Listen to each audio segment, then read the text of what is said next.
दरगाह लाल शहबाज कलंदर में गुज़िश्ता रोज होने वाली दहशतगर्दी से इंसानी जानों के ज़या की वजह से आज शहरी आपदीदा और गम से निठार हैं, जबकि शहर की फिजा सोगवार है। शहर में यौम शोक मनाया जा रहा है, जबकि सिंध हुकूमत की जानिब से सूबे भर में 3 रोजा शोक का ऐलान किया गया है। इस मौके पर ज़ायरीन ने पुलिस के खिलाफ एहतजाज किया। मुजाहिरीन ने पुलिस के खिलाफ शदीद नारेबाजी की और मुतालबा किया कि मज़ार का दरवाज़ा ज़ायरीन के लिए खोल दिया जाए। CTD इंचार्ज राजा उमर खिताब ने चाय वकू का दौरा किया और शवाहिद इकट्ठे किए। ये क्लियर बात है, ये पाकिस्तान दुश्मनों का मंसूबा है।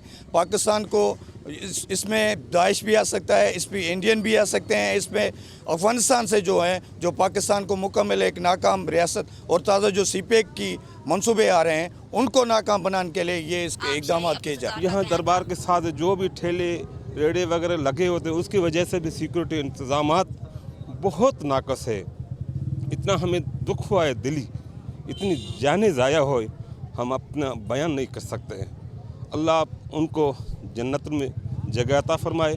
और मैं रिक्वेस्ट करूँगा हुक्मराना को, फ़ौज से, रेंजर से कि सिक्योरिटी के इंतज़ाम जितना हो सके जल्द से जल्द 7 के लिए और ख़ास करके दरबार जितने भी हैं मुक़द्दस मकामात हैं हमारे, उनको तहफ़्फ़ुज़ फराहम किया जाए। जो कबर है उसके करीब पहुंच के जाके उसने अपने आप को उड़ा लिया खुदकश।